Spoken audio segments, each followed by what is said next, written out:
Com relação à filosofia, a filosofia ela não é uma ciência em si. Até porque, geralmente, para ser ciência, você tem que ter um objeto de estudo e você tem que ter um método. A filosofia ela não tem um objeto de estudo porque ela estuda tudo. Ela fala sobre tudo. Não existem assuntos que não possam ser estudados, discutidos na seara filosófica. Além do mais, a filosofia ela tem como um significado literal ser amante da sabedoria, amante do conhecimento. Um filósofo é um indivíduo que ama saber. Um filósofo é um sujeito que tem a necessidade de todos os dias conhecer um pouco mais. Sócrates, grande filósofo grego, já tinha a sua máxima: só sei que nada sei. Até porque, quando nós admitimos a nossa própria ignorância, nós estamos abrindo espaço para conhecer novas áreas, para ver novas perspectivas e entender que nós não somos o centro do saber, nós não somos o epicentro da sabedoria, nós somos seres em construção. Então, a filosofia, ela não é uma ciência porque ela não tem um objeto de estudo definido, até porque ela fala sobre tudo, ela discorre sobre tudo, ela analisa tudo.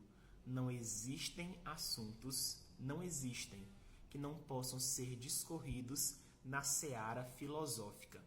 Além do mais, é importante nós deixarmos bem claro que, apesar de a filosofia não ser uma ciência, ela é a mãe das ciências, porque a partir dela surgiram inúmeras outras áreas científicas. Nesse contexto, quando se fala de filosofia, ela tem alguns aspectos, ela tem algumas características. E as características principais da filosofia são: a filosofia ela é crítica, a filosofia ela é reflexiva e a filosofia ela é radical. Me atentarei a esses três aspectos principais.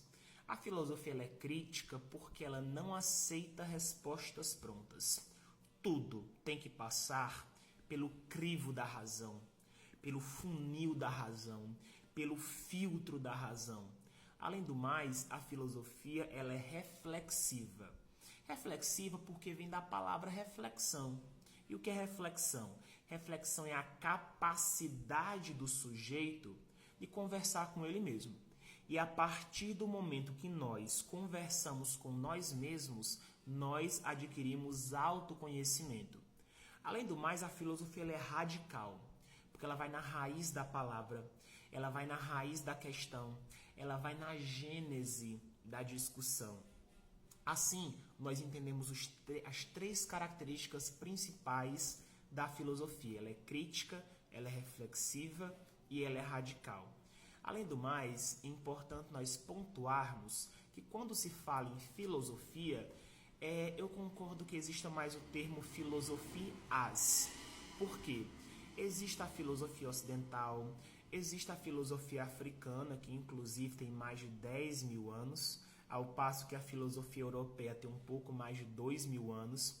A filosofia ocidental, que é essa que nós estudamos na escola, ela surgiu mais ou menos entre os séculos V e VI antes de Cristo. E ela surgiu lá na Grécia Antiga, mas por quais motivos que ela surgiu na Grécia Antiga? Porque não foi em outro lugar. Bom, existiam movimentos migratórios muito fortes, existia uma questão comercial assim muito precípua naquela época, a polis grega, né, as principais polis, Atenas, Esparta, principalmente quando a gente está falando de Atenas, que é considerado o berço da democracia, uso do calendário. Então, assim, surgiram inúmeros motivos pelos quais fizeram com que a filosofia ocidental surgisse na Grécia Antiga e não em outro lugar. Tem uma questão que fala muito em milagre grego, mas milagre não combina muito com filosofia, né? Prossigamos. Quando se fala em filosofia, e no seu surgimento, que foi lá na Grécia Antiga, é importante nós pontuarmos que a filosofia ela vem como um despertar do próprio ser humano. Porque o ser humano ele é um ser muito curioso. O ser humano sempre buscou explicações para tudo o que estava acontecendo. As primeiras explicações que o ser humano buscou né, para entender o mundo foram através dos mitos, né? Fantasias, inverossimilhanças. Choveu, por quê? Porque Deus quis. Morreu, por quê? Porque Deus quis. Então, nós tivemos esse primeiro período, que é o período mitológico. Era o período mais baseado nos mitos, nas alegorias, nas invenções. Só que depois, as pessoas começaram a pensar, olha, não é que Deus existe ou não existe, mas eu quero uma explicação assim um pouco mais racional. Uma explicação assim mais sistemática, uma explicação assim um pouco mais lógica. Então, a partir daí, surgiram alguns filósofos, né, os primeiros filósofos, que aí nós tivemos uma transição da mitologia para a cosmologia. A cosmologia já seria essa tentativa de explicar a origem, né, do universo com base na razão, com base na lógica. Só que era também com base nos elementos da natureza. Inclusive, os primeiros filósofos são chamados de filósofos da physis, que são filósofos da natureza, também chamados de filósofos pré-socráticos.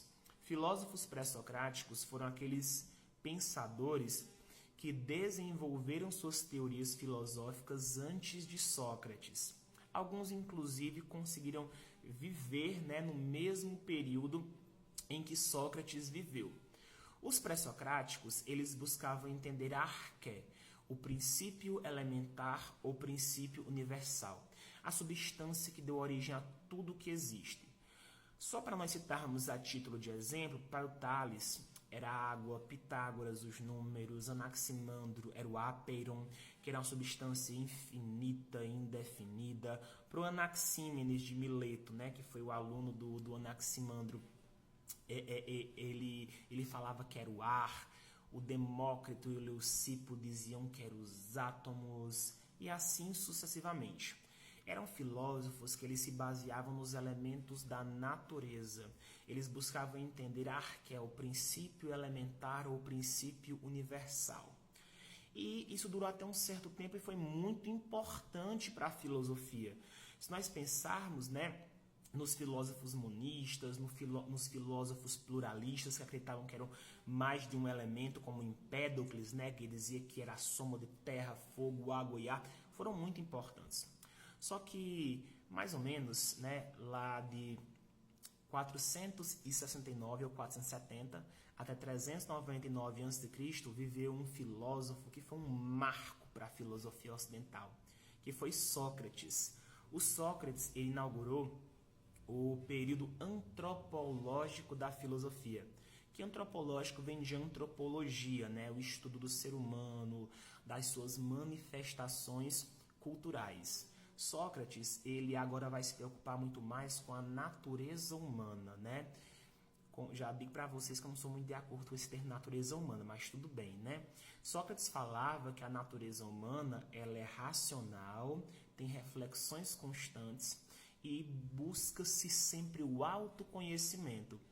O Sócrates, ele foi um divisor de águas na filosofia e se você quiser ou se vocês quiserem, eu posso fazer um vídeo sobre ele, tá?